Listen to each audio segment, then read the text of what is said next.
If you want to learn how to stop burning yourself out and actually fix your practice's business model, you're going to want to watch this.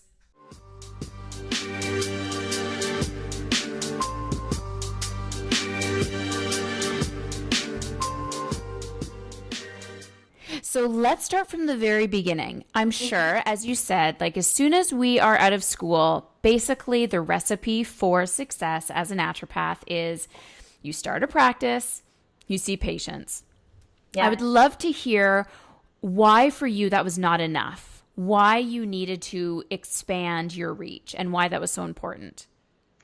Oh, that's a great question. I think that I only realized it wasn't enough when I hadn't had full practice and I had niched and I felt good with my patients and um, I had a certain reputation in my community for the work that I wanted to do. So I was attracting great clients. It felt like a good fit. And yet I realized that there was a certain limit to how much I could continue to grow and expand. And I didn't have this word in my vocabulary then, but it wasn't scalable Right. because there's only one of me. And this is the conversation I had with myself and close friends. Sick, if I have a baby, if I want to go on vacation or do something different, there's absolutely no money coming in. Right. And there's no like safety net that most of our own patients enjoy, right? So I thought there's something not okay about this for me. And I had only ever practiced for weekday, like 4 days a week. Yep. And I thought I could easily open up that Friday and have it be filled and people are asking for it, but I can't do it. Yeah. I can't physically and emotionally sustain that. And I realized I have a certain level of sensitivity that I'm at my max. And by Thursday night, I'm going home and I'm really filled up. Yeah. So I thought there's this glass ceiling over what I can do with my knowledge and commitment as a naturopathic doctor now, because I'm maxed. And I thought, well, so many people need this good stuff that we have to share, but I can only deliver it to so many people in a day or in a week, one-to-one. And at the same time, I realized, gosh, I'm going through similar chats with similar types of concerns and people over and over again. And then I'll get in, a couple months into a treatment protocol and I'll be like, well, I didn't talk to you about CoQ10, or what do you mean I didn't talk to you about water? Like, Right.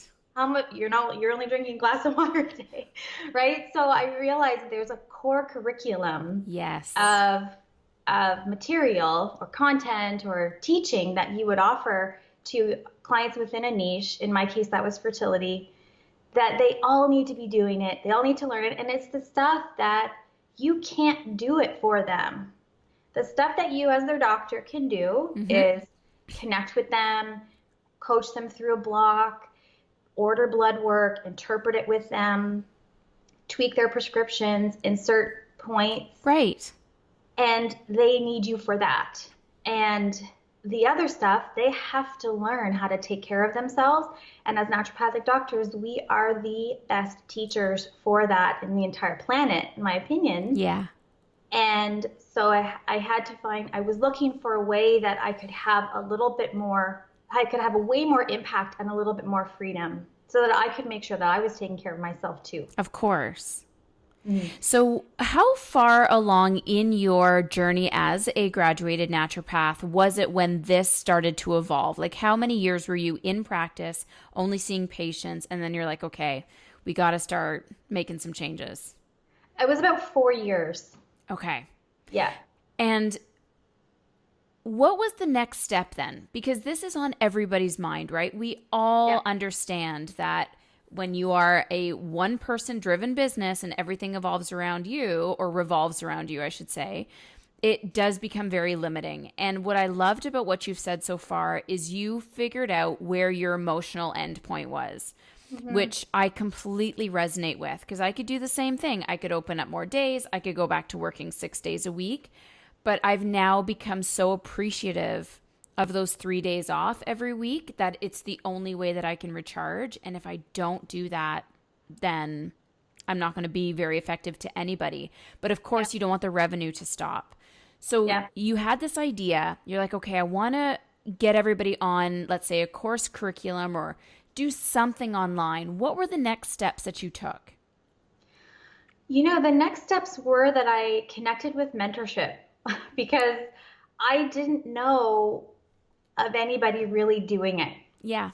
We had a few examples in the profession, but at that point in my career, I felt like they were like so far in this ether of success or a different way of doing business altogether and out of practice. And I wasn't ready for that either. So I didn't relate to it at all. And I, of Mm-hmm. course, had no idea their steps that they took. But I attended an event that looked at how to, a classmate of mine came up to me at a professional conference about 6 months before this, maybe a year before this all started. And I said, this was a good conference and I'm kind of there. Like I'm okay. Like nothing's blowing my mind at the conferences Right. anymore. Right. And there's not that many things that I'm going to change down my practice as a result of what I learned, but Right. it's still good. But there's got to be something more to this. Right. Well, about this concept, and she mentioned who became my coach, um, Andy Ramsey says, what about transitioning from being a wellness practitioner to a wellness leader? And Mm-hmm. that term plunked into my brain somewhere. And then a while later, Andy and his business partner Marcus had an event in Toronto at CCNM. And I thought, oh my gosh, finally somebody is showing me there's a how. There is Yes. a how that this can be done and by this I mean this leveraging of the owner or the entrepreneur out of the technical delivery of the stuff of the business, as in E-Myth, Mm-hmm. as written about in E-Myth. And so then finally they're showing me, oh, this can be done in the wellness industry. Because as you know, and as all of our colleagues are aware, there is something different about a wellness business that you can't just slap on traditional business knowledge and strategy 100%. Yep. and it'll go. You're not selling widgets. Yes. So there's a separate segment that wasn't being addressed at all. So I connected with them to become my mentors, and then it was a matter of putting strategy in place, but also training my mind in a new way. Because Mm-hmm. again, I didn't know anybody doing it this way. Um, the traditional model of business honestly sucks. Delivering like something one to one over and over and over again when there's entire like literally millions of people that need this message right now. Yes. They will never make it into your office because of many factors, just chronology of time and obviously geography, and obviously Mm-hmm. there's only one of you. And it's a recipe for burnout, which means no one gets to benefit from the impact that you're here to create. Yeah. And it's also all about hustle and muscle and like just try, just keep going, just fight through it. And that is too a recipe for burnout, that is accelerated when you're working in an emotionally connected Of course. business like we do. Yes. So you went to the seminar, you have this idea. What did you end up creating? Like what is Yeah. the end game? And then we'll of course backtrack to how that all evolved. But Okay. what kind of came out of this epiphany? Well, what it is I've created the Well-Conceived fertility method. And so this is a way of training primarily the women, because that's who comes in, Yep. and along with their partners, if they have a partner, but how to connect with their own fertility. Because studies have shown that understanding your own fertility awareness doubles pregnancy rates in Sure. women that are infertile, like that alone. So I give them this training, I give them fertility diet. I give them detoxification suggestions. I show them how to get toxins out of their lives and their Mm-hmm. personal care products. Um, So sleep, stress management, all the things that are fundamental basics, but really important, but they're essentially everybody needs to be doing them if they're going to enhance their chances of having a healthy Sure. child. Yeah.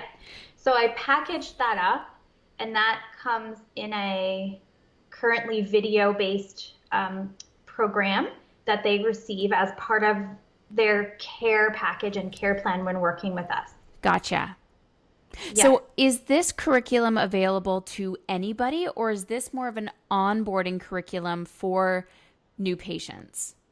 It technically could be available to anyone. I just don't have it up in this moment as we're recording this podcast. Sure. It's not up on like a public sales page, but it Sure. certainly could be. Yeah. And are Yeah. you charging then people to go through the curriculum first? So that's the first question. My second question is, do you make it mandatory that they go through it first before booking in with you? I have not made it mandatory. So, second question, I'm answering it first. I haven't made it mandatory that they have to do it before they meet with me or Okay. anything like that. If so, how it works is when we meet with a patient and she or they want to become pregnant, we do the complete and comprehensive integrative fertility assessment with them. Sure. And 90%, I would say, of the patients do need to go through that course. So it's presented along with our other recommendations as one of the pieces of their puzzle over the 12 weeks that we're working together Gotcha. on their method. Yes. Yeah, so they enroll and they pay a like a product rate for that.